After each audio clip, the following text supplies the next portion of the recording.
भाई बहन बन करके, शादी के बाद भाई बहन का जीवन जिए। सोच लीजिए, सोच लीजिए कितना कठिन होता है शादी के बाद तक। आज तो शादी के पहले, अब शादी के बाद भी भाई बहन बन करके जीना। आइए, अब एक श्रावक से पंडित जी गलती हो गई, कुएं में पानी छानने के बाद उसने बिलछानी नहीं डाली। अब तो आप लोग पानी छानने को जानते नहीं, कैसे छानना, क्या हो, कहां से पानी लाओ, कहां छान के डालो। अहिंसा का पालन बहुत कठिन हो गया है। 27 मंजिल पे जाके देवेंसरी रहेंगे, पानी कहां डालेंगे, कौन से कुआं से निकालेंगे, कौन से गड्ढे में डालेंगे, पता नहीं है? श्रावक ने प्रायश्चित लिया महाराज। मुनिराज ने कहा, कितने मुनिराजों का हार बोलो? तुम 1000 मुनिराजों का आहार कराओ। उसने कहा, महाराज एक मुनिराज तो गांव में आते नहीं है, 1000 मुनिराजों के आहार कैसे होंगे? प्रयास करो। प्रयास भी किया, 2 साल 4 साल 5 साल बीत गए, 10-15 मुनिराजों के आहार हो पाए। फिर से गया, महाराज 1000 मुनिराज के आहार तो नहीं हो पा रहे हैं, आप कोई दूसरा प्रायश्चित दे दीजिए। कहा, अच्छा एक काम करो, आप अपने घर में जो चंदोबा है वो धुएं से काला पड़ा हुआ है, आप गांव के श्रावकों को बुला के आहार कराइए। जिस दिन एक काला चंदोबा सफेद हो जाएगा, उस दिन तुम्हारा प्रायश्चित पूरा हो जाएगा। क्या? अब हजारों श्रावक रोज आहार कर रहे, हजारों श्रावक आहार कर रहे, इस तरह 50 दिन 100 दिन में लाखों श्रावकों के अतिथि भोजन हो गए, लेकिन काला चंदोबा सफेद होना। अंत में जानकारी ली, ऐसा कौन सा श्रावक है जो हमारे घर पर नहीं आया? क्योंकि नान्य था मुनि भाषणम। मुनिराज असंभव बात करते नहीं है, जो संभव है वही बात करते हैं। ऐसा तो है नहीं। बोलो भाई कि बाहुबली को बुखार आ गया, बाहुबली दवाई पूछने आया कि महाराज दवाई क्या है, तो मैं ऐसा बता दूं कि जाओ जाओ कुंथलगिरी के पहाड़ में एक गुफा में, नहीं बिल में अजगर काला सांप रहता है। उस काले सांप के मस्तक पर एक मणि है, वो मणि तुम छू लोगे तो बुखार उतर जाएगा। बोलो भाई, असंभव बात तो बताएंगे नहीं ना, जो संभव है वही बात बताई जाएगी ना।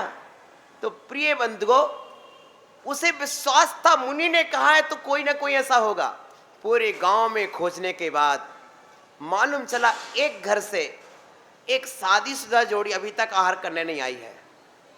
विनय के साथ निवेदन करने पहुंचा, आप भी भोजन के लिए चलिए। उनने बताया कि हम लोग शुद्ध भोजन करते हैं और प्राय करके घर पर कर लेते हैं, आप बिल्कुल परेशान ना हो। नहीं, मुनिराज का मेरे लिए दिया हुआ प्रायश्चित है, आप कृपया करके पधारे। गए, उनने आहार दान लिया, वो काला चंदोबा सफेद।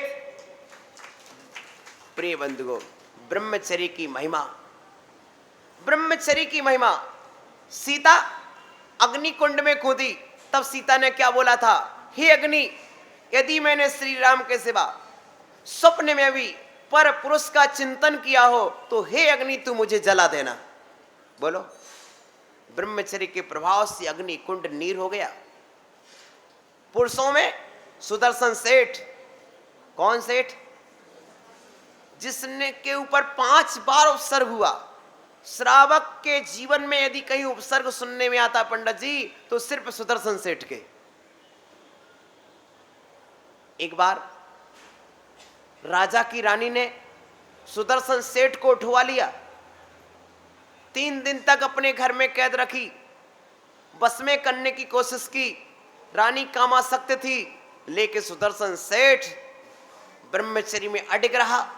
रानी ने अपने कपट भाव से शरीर छोड़ लिया और बोल दिया कि सुदर्शन जैसा व्यक्ति घर में घुसकर के घिनौने काम करना चाहता था। राजा ने दंड दिया, सूली पर चढ़ा दिया, लेकिन सूली भी सील के प्रभाव से सिंहासन बन गई, तलवार फूलों की माला बन गई। ये है ब्रह्मचर्य का प्रभाव। प्रिय बंधुओं, जीवन में जितने भी चमत्कार होते हैं उनमें पहला ब्रह्मचर्य। चाहे भरत चक्रवर्ती क्यों ना हो, वह दिग्विजय के लिए जाता है तो पहले ब्रह्मचर्य व्रत धारण करता है। बोलो श्री राम जी, बोलिए, बताइए, शादी के बाद 14 साल तक संतान क्यों नहीं हुई? अरे 14 साल तक ब्रह्मचर्य से रहे श्री राम। बोलो, जब उनका संकल्प था जब तक राज सिंहासन पर स्वयं नहीं बैठेंगे तब तक संसार नहीं बसाएंगे। प्रिय बंधुओं, ये था। और भी देख लीजिए, अनंतमती पंडित जी एक छोटी सी कन्या मम्मी पापा के साथ मंदिर में गई और जिस तरह से बाहुबली हमसे बोल रही थी, बारात कुछ नियम दे दो, ऐसा सुनते सुनते मम्मी पापा ने नियम लिया तो कन्या भी बोल पड़ी, महाराज महाराज क्या बेटा, जो व्रत तुम हमारे मम्मी पापा को दे लेना वही व्रत हमको भी दे दो। मम्मी पापा को जो व्रत दे ले वही हमको दे दो। अब मम्मी पापा ने तो व्रत लिया था, व्रत लिया, मम्मी पापा ने सोच विचार के व्रत लिया कि हमारे लिए इतने दिन का। अब बेटी ने कहा जो व्रत उनने लिया वो व्रत दे दो, लेकिन मम्मी पापा ने तो समय बोल के लिया, इसने समय बोल के नहीं लिया था। क्या हुआ? समय बोल के नहीं लिया। तब एक बार क्या हुआ कि जब शादी की चर्चा आई तो अनंतमती बोली, पिताजी पिताजी ये क्या है? बोले बेटी तेरी शादी की तैयार, पर पिताजी मैंने तो ब्रह्मचर्य व्रत धारण कर लिया था। बोले कब बेटा? बोले जिस दिन आप लोगों ने लिया उस दिन। बेटा हम लोगों ने तो अष्टमी चौदस का लिया था, पर पिताजी आपने ये तो मुझको नहीं बताया कि अष्टमी चौदस का लिया।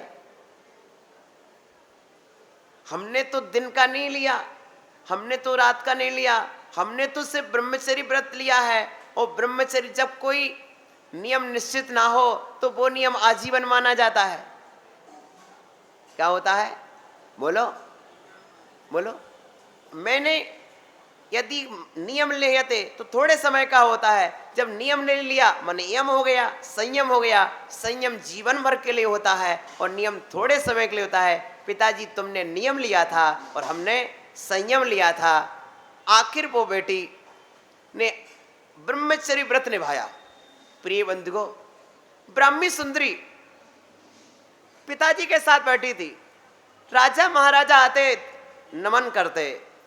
एक बार बेटी ने, पिताजी ये राजा लोग तुमको नमोस्तु करते, नमन करते हैं, प्रणाम करते हैं,